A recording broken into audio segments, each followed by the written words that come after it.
Ayaw mo na bang bigla na lang maubos ang pera mo? Kung ayaw mong maubos bigla ang pera mo, para sa'yo ang video na ito. Kaya naman pag-uusapan natin ng 10 money tips para maiwasang maubos ang pera mo. Pero bago maubos ang pera mo, bago tayo mag-umpisa ay i-like mo na rin ang ating video. Number 1, magtabi ka agad ng para sa ipon. Kung pagkatanggap mo pa lang ng sahod mo ay unahin mo agad yung kung ano-anong hindi mahalagang gastusin na maaaring pangluho or pambisyo, ay malamang na mauubos nga ang pera mo. Hindi mo mamamalayan na sa paunti-unting paglabas mo ng pera ay nauubos na pala ito hanggang sa wala nang matitira sa'yo at sa mga bagay na mas kailangan mong pagkagastusan. Kaya napakalagang itabi mo agad ang perang para sa ipon mo at para sa mahalagang expenses. Para magawa mo ito, maaari kang magbukas ng separate na bank account o kaya ay gawin mo ang envelope system. Kung natatanggap mo ang sahod mo diretso sa bank account mo, maganda kung isend mo na agad sa ibang bank account ang savings mo. Pagkatapos ay ibawas mo na rin agad ang mga bayarin mo gaya ng renta, kuryente, tubig, budget sa grocery at pamasahe. Kung cash basis naman ang sahod mo, mas magandang envelope system kung saan ang bawat envelope ay may kanya-kanyang pinaglalaanan. May envelope ka para sa savings, may envelope ka para sa expenses at sa iba pa. Kung ano man ang matitira sa'yo, pagkatapos mong ibawas ang savings at living expenses mo, yun ang gagastusin mo. Number 2, iwasang mag-feeling mayaman. Kung madalas kang gumastos sa kung ano-anong bagay para lang magmukhang mayaman, yan ang isa pang ikakaubos ng pera mo. Hindi importante kung wala kang latest na iPhone, magandang laptop, o kaya ay magarang sasakyan. Kasi kung bibilin mo ang mga ito para lang magmukhang mayaman, hindi mo lang niloloko ang sarili mo kundi mauubos pa ang pera mo at baka mabaon ka pa sa utang pagdating ng araw. Okay lang kahit hindi mga branded ang gamit mo, at least alam mo naman na secured ang future mo. Sa panghalimbawa nito ay yung mga magagarang celebration ng mga birthday at iba pang okasyon para lang may pang post sa Facebook. Pagkatapos ay utang lang naman pala ang ginastos. Tandaan, wala kang dapat patunayan sa mga tao sa paligid mo, sa mga followers mo sa Instagram o sa mga friends mo sa Facebook. Kung hindi mo afford ang isang bagay, walang masama dyan. Ang masama ay yung mag-feeling kang mayaman at feeling mo afford mo ito. Number 3, piliin ang mga taong sinasamahan. Malaking impluwensya ng ating paggastos ay yung mga taong madalas natin kasama. Importante sa buhay natin na meron tayong mga kaibigan.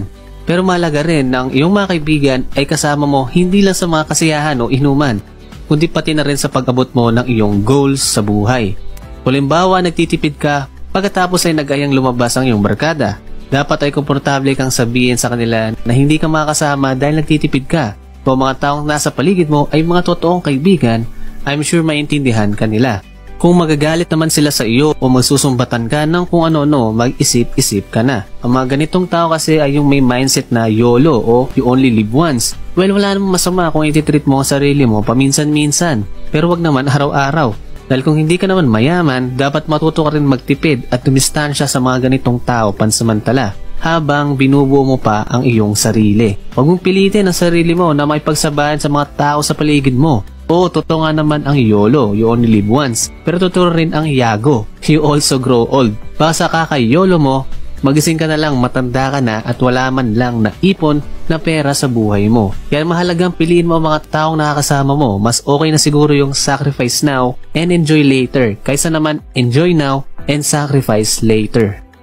Number 4, iwasan ang madalas na pagkain sa labas at pag-order ng delivery foods. Kung gusto mo talagang mas makatipid, i-uninstall mo na ang mga food delivery apps sa phone mo.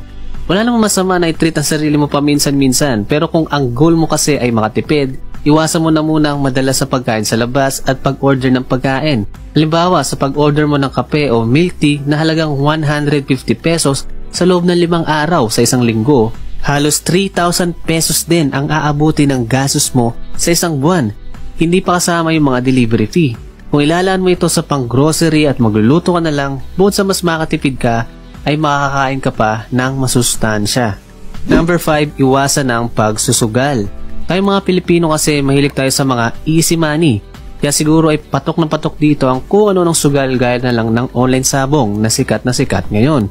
Kapag kasi natatalo ka sa sugal, maglalabas ka uli ng pera sa kagustuhan mong mabawi ang perang natalo sa'yo.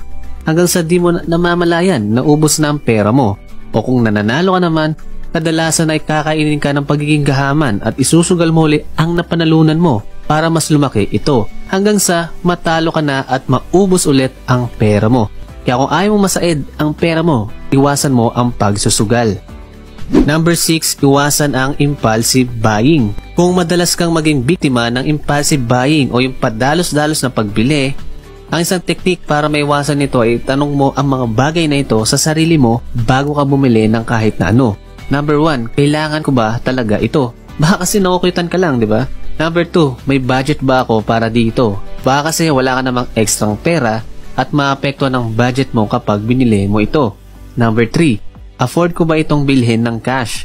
Baka kasi ipapangutang mo pa. Kung oo, mag-ipon ka na lang muna at saka mo bilhin kapag afford mo na.